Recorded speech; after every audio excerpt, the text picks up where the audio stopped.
السلام علیکم ورحمۃ اللہ وبرکاتہ۔ امید ہے کہ آپ لوگ خیریت سے ہوں گے۔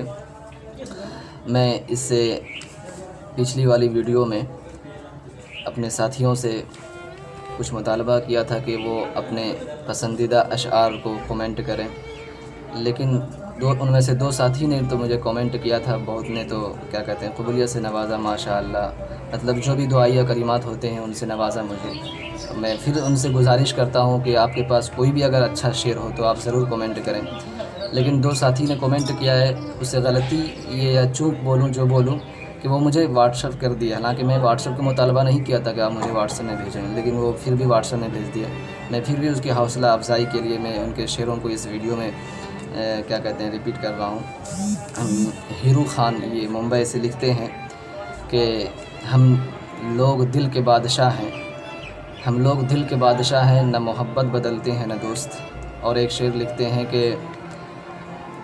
اکیلا کوئی بھی شعر نہیں ہوتا، اکیلا کوئی بھی شعر نہیں ہوتا، محفلیں یاروں کے ساتھ سجتی ہیں۔ کہتے ہیں محمد یاسر، یہ بھی کئی اشعار کو بھیجے تھے لیکن وہ بھی زیادہ وزندار نہیں تھا۔ ان میں سے ایک شعر کیا کہتے ہیں مرزا غالب کا ہے، وہ وزندار بھی ہے اور مطلب خیز بھی ہے کہ ایک ہنگامہ پہ موقوف ہے گھر کی رونق، ایک ہنگامہ پہ موقوف ہے گھر کی رونق، نوحۂ غم ہی سہی نغمہ شادی نہ سہی۔ ایک ہنگامہ پہ موقوف ہے گھر کی رونق، ہنگامہ تو آپ جانتے ہی ہیں، موقوف یہ عربی کا لفظ ہے، وقف یقیفوں کا معنی ہوتا ہے ٹھہرنا، اس میں مفعول ہے، معنی ٹھہرایا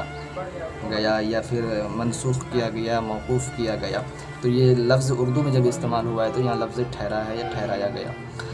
تو مرزا غالب اس میں کہتے ہیں کہ ایک ہنگامہ پہ موقوف ہے گھر کی رونق، نوحۂ غم ہی سہی نغمہ شادی نہ سہی۔ مرزا غالب ہنگامہ چاہتے ہیں، یعنی گھر کی جو رونق ہے وہ ہنگامہ پہ ہی موقوف ہے، چاہے وہ شادی کی ہنگامہ ہو، چاہے وہ کیا کہتے ہیں کسی کی میت کی ہنگامہ ہو۔ تو ہنگامہ چاہے شادی کے شکل میں ہو یا پھر نوحہ کے شکل میں ہو، وہ ہنگامہ چاہتے ہیں، کیونکہ سکون و جمود یہ خلاف فطرت ہے۔ کیونکہ آپ اچھی طرح جانتے ہیں کہ جب کسی انسان کو دل بہلانا ہوتا ہے تو وہ ایسی جگہ پہ جاتے ہیں جہاں ہنگامہ ہو، یعنی بازاروں کو چلے جاتے ہیں یا پھر ایسی جگہ جاتے ہیں جہاں لوگوں زیادہ اکٹھا ہوں، یا پھر دل بہلانے کے لیے وہ چیز دیکھتے ہیں جس میں ہنگامہ ہو۔ آپ تو یہ سمجھ چکے ہوں گے، کیونکہ دل بہلانا ہوتا ہے تو آپ جانتے ہیں کہ کیا کیا دیکھتے ہیں یا پھر کیا سنتے ہیں، کیونکہ وہ ایک ہنگامہ ہے۔ سکون اور جمود یعنی ایک دم ٹھہرا، جمود کے ٹھہرا ہوا، سخت، مطلب کچھ حرکت نہ کرے۔ اگر آپ کیا کہتے ہیں جنگلوں میں جائیں، وہاں کوئی چڑیا چہچہاتی نہ ہو یا کسی طرح کی آواز نہ ہو تو آپ کو بالکل دل نہیں لگے گا، اس لیے کہ یہ فطرت کے خلاف ہے۔ اس لیے مرزا غالب کہہ رہے ہیں کہ نوحۂ غم ہی سہی نغمہ شادی نہ سہی، کم از کم نوحائی ہو جائے، لوگ اس میں بھی پوچھتے ہیں بھائی کیا رو رہے ہو، کیا ہو گیا، کیوں؟ تو اس لیے اس میں ایک ہنگامہ ہوتا ہے، لوگوں کی بھیڑ ہوتی ہے، یہ مطلب ہے۔ اور یہ جو آپ شعر بھیجے ہیں یہ فہرست ہے، مطلب نظم ہے، اس میں سے ایک بیچ کا یہ ٹکڑا ہے۔ مرزا غالب کا جو یہ شعر ہے، میں اس شعر میں دو اشعار پیش کرتا ہوں اس کے تائید میں۔ ایک شعر ہے کہ برباد ہو یا آباد رہیں، برباد ہو یا آباد رہیں، اب اس سے مجھے کچھ کام نہیں، برباد ہو یا آباد رہے اب اس سے مجھے کچھ کام نہیں، وہ گھر ہے جہنم سے بڑھ کر جس گھر میں کبھی آرام نہیں۔ تو گھر میں آرام بھی ضروری ہے۔ اور ایک شعر پیش کرتا ہوں اس کے تائید میں کہ فقط مال و زر، فقط مال و زر یعنی مال و دولت، فقط میں صرف، فقط مال و زر دیوار و در اچھا نہیں لگتا، فقط مال و زر دیوار و در اچھا نہیں لگتا، جہاں بچے نہیں ہوتے وہ گھر اچھا نہیں لگتا۔ یہ جو شعر ہے اس میں موضوع بچے کو بنائے ہیں، کیونکہ جب بچے ہوتے ہیں ہنگامہ ہوتا ہے، پھر مزیداری بھی آتی ہے، تو موضوع بچے کو بنائے ہیں کہ فقط مال و زر دیوار و در اچھا نہیں لگتا، جہاں بچے نہیں ہوتے وہ گھر اچھا نہیں لگتا۔ میں آپ سے دوبارہ گزارش کرتا ہوں کہ اور کہ دوبارہ آپ کومنٹ کریں، اچھے اچھے شعر کو بھیجیں۔ آپ کا جیسے یہ مرزا غالب کا محمد یاسر صاحب نے بھیجا ہے تو میں اس کو لکھ کر کے محفوظ کر لوں گا، اور میں اس کے دعائیہ جملہ سے نواز رہا ہوں کہ آپ نے مجھے ایک علم دے دیا، آپ نے مجھے ایک علم دے دیا، میں اب جب بھی میری زندگی باقی رہے گی میں اس کو استعمال کرتا رہوں گا۔ اور میں بھی آپ کو کچھ شعر دے رہا ہوں کہ پانچ مشہور شاعر کے 5 مشہور شعر کو پیش کر رہا ہوں۔ امید ہے کہ آپ لوگ اس کو یاد کریں گے اور اپنی زندگی میں اس کو استعمال کریں گے۔ امیر مینائی یہ بہت بڑے شاعر ہیں، اس کا ایک بہت مشہور شعر ہے کہ تیر کھانے کی ہوس ہے تو جگر پیدا کر، تیر کھانے کی ہوس ہے تو جگر پیدا کر، سرفروشی کی تمنا ہے تو سر پیدا کر۔ تیر کھانے کی ہوس ہے، ہوس تو آپ جانتے ہی ہیں، تیر کھانے کی ہوس ہے تو جگر پیدا کر، جگر کا معنی دل ہوتا ہے، سرفروشی کا معنی ہوتا ہے بہادری، سرفروشی کی تمنا ہے تو سر پیدا کر۔ یہ بھی کبھی اور میں آپ کو یہ بھی بتا دوں کہ کبھی کبھی شعر تو ایک ہی ہوتا ہے لیکن اس کے پہلو بہت ہوتے ہیں، کبھی کبھی ایک شعر کو آپ کئی پہلوؤں میں استعمال کر سکتے ہیں۔ تو یہ جو شعر ہے کہ تیر کھانے کی ہوس ہے تو جگر پیدا کر، سرفروشی کی تمنا ہے تو سر پیدا کر، جہاں بھی بہادری کی بات ہو، جہاں پہ مطلب کیا کہتے ہیں اپنے ہمت طاقت دینے کی بات ہو تو وہاں پہ یہ شعر آپ استعمال کر سکتے ہیں۔ اور فیض احمد فیض یہ بھی بہت بڑے شاعر ہیں، ان کا ایک شعر میں آپ کے سامنے پیش کر رہا ہوں کہ وہ بات سارے فسانے میں جس کا ذکر نہ تھا، وہ بات سارے فسانے میں جس کا ذکر نہ تھا، وہ بات ان کو بہت ناگوار گزری۔ وہ بات سارے فسانے میں، فسانے کے معنی قصہ، وہ بات سارے فسانے میں جس کا ذکر نہ تھا، یہ سب سادہ لفظ ہے، یہ تو آپ جانتے ہی ہوں گے۔ وہ بات ان کو بہت ناگوار گزری، ناگوار معنی دشوار گزری۔ یہ وہ شعر ہے کہ آپ ایسی جگہ اس کو استعمال کر سکتے ہیں کہ آپ دو چار ساتھی بیٹھ کر بات کر رہے ہوتے ہیں، ایک نیا آدمی آتا ہے بیچ میں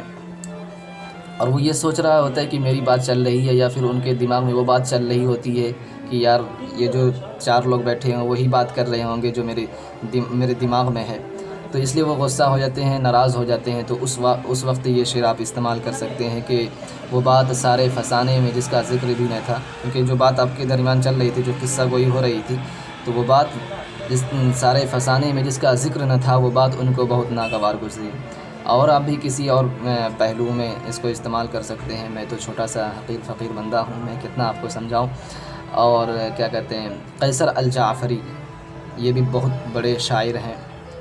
ان کا ایک مشہور شعر ہے، ایک ان کا بھی مشہور شعر ہے کہ ہاں، ہوا خفا تھا مگر اتنی سنگ دل بھی نہ تھی، ہوا خفا تھا مگر اتنی سنگ دل بھی نہ تھی، ہمیں کو شمع جلانے کا حوصلہ نہ ہوا۔ شمع تو جانتے ہی روشنی، شمع روشنی، اور ہمیں ہوا خفا تھا مگر اتنی سنگ دل بھی نہ تھی، سنگ دل بھی تو آپ جانتے ہیں سخت دل۔ تو یہ جو شعر ہے یہ آپ اس وقت استعمال کر سکتے ہیں۔ میں نے آپ کو پہلے ہی کہہ دیا کہ ایک شعر کے کئی پہلو ہوتے ہیں، تو مجھے جو سمجھ میں آ رہا ہے اس کا ایک پہلو تو میں یہ آپ کے سامنے پیش کر رہا ہوں کہ آپ کسی سستی کی وجہ سے، کسی کاہلی کی وجہ سے آپ کسی کام کو انجام نہیں دیتے ہیں، اور سامنے والا آپ کو یہ کہتا ہے کہ بھائی آپ کو یہ کام کرنا تھا لیکن آپ نے اس کام کو انجام نہیں دیا، تو اس وقت آپ یہ شعر کہہ سکتے ہیں کہ ہوا خفا تھا مگر اتنی سنگ دل بھی نہ تھی، ہمیں کو شمع جلانے کا حوصلہ نہ ہوا، مطلب توفیق نہ ہوئی کہ آپ اس کام کو انجام دیتے، سستی کی وجہ سے چھوڑ دیے۔ اور وسیم بریلوی یہ بھی بہت بڑے شاعر ہیں، آپ نے ان کو یوٹیوب میں سنا بھی ہوگا۔ ان کا ایک مشہور شعر ہے، میں آپ کے سامنے پیش کر رہا ہوں کہ رات تو وقت کی پابند ہے، رات تو وقت کی پابند ہے، ڈھل جائے گی، دیکھنا ہے چراغوں کا سفر کتنا ہے۔ رات تو وقت کی پابند ہے، ڈھل جائے گی، دیکھنا یہ ہے چراغوں کا سفر کتنا۔ یہ بھی سادہ لفظوں میں سمجھانے کی ضرورت نہیں ہے، آپ اس کو بھی کئی جگہ استعمال کر سکتے ہیں۔ جیسے بہت لوگ کھدکتے بہت ہیں کہ یہ کر دیں گے، وہ کر دیں گے، ایسے کر دیں گے، ویسے کر دیں گے، اس جگہ یہ شعر کو استعمال کر سکتے ہیں کہ رات تو وقت کی پابند ہے، وہ تو ڈھل جائے گی، دیکھنا ہے کہ چراغوں کا سفر کتنا ہے، کہ آخر دیکھتے ہیں یہ کب تک اچھلتا ہے۔ کہ یہ جو شعر ہے حقیقت جو لفظ ہے تو الگ ہے لیکن آپ اس جگہ استعمال کر سکتے ہیں۔ اور ایک شعر ہے ندا فاضلی، یہ بھی بہت بڑے شاعر ہیں، ان کا مشہور شعر ہے کہ سفر میں دھوپ تو ہوگی تو جو چل سکو تو چلو، سفر میں دھوپ تو ہوگی جو چل سکو تو چلو، سبھی ہے بھیڑ میں تم بھی نکل سکو تو چلو۔ یہ شعر آپ اس وقت استعمال کر سکتے ہیں کہ جب کسی کو آپ کہتے ہیں کہ چلو بھائی تھوڑا کام ہے، تو اس وقت وہ کسی وجہ سے انکار کر دیتے ہیں، یار یہ وقت صحیح نہیں، یہ ہے وہ ہے، کچھ بھی انکار کر دیتے ہیں، تو اس وقت آپ یہ شعر استعمال کر سکتے ہیں، اور اس کے بھی کئی پہلو ہو سکتے ہیں۔ بہرحال میں نے آپ کے سامنے 5 اشعار 5 مشہور شاعر کا رکھا ہوں، 5 مشہور شاعر کا رکھا ہوں، اس امید کے ساتھ کہ آپ اس کو یاد کریں گے، اور اگر آپ اس کو یاد کریں گے تو انشاءاللہ ہر جگہ اور ہر موقع پر آپ کو اس کا فائدہ محسوس ہوگا۔ السلام علیکم ورحمۃ اللہ۔